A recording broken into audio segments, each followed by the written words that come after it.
Lagi, soal batas usia capres dan cawapres. Ada komentar nyinyir soal upaya merevisi batas usia capres dan cawapres minimum 40 tahun. Tapi ada jauh lebih banyak lagi suara dan komentar yang mendukung upaya revisi ini. Yang mendukung kita anggap sudah paham. Yang nyinyir biarkanlah mereka tenggelam dalam kebenciannya. Tapi ada sebagian lagi yang memang tulus bertanya. Salah satunya pertanyaan ini. Kenapa tidak didorong di umur 17 tahun? Kenapa di umur 35 tahun? Begini teman-teman.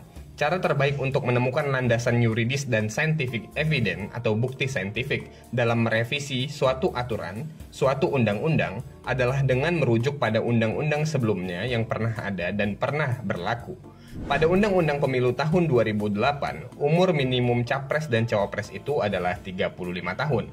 Artinya, syarat minimum 40 tahun baru ditetapkan jelang pemilu 2014. Jadi kita pernah punya aturan yang mengatur syarat minimum capres-cawapres itu di umur 35 tahun.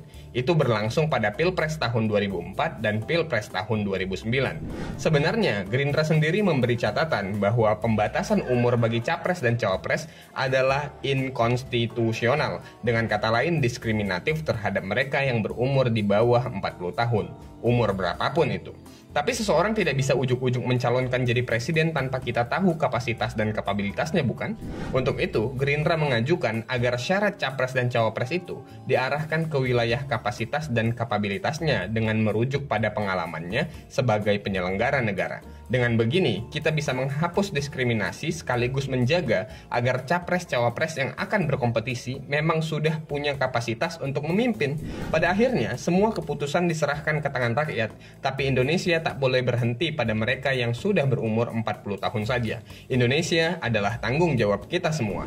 Sebagai generasi muda, kita harusnya berada di garis depan dalam mendukung setiap upaya yang memberikan ruang lebih besar bagi anak muda untuk berpartisipasi dalam kepemimpinan bangsa. Kita adalah generasi yang paling memahami tantangan dan peluang di era digital ini.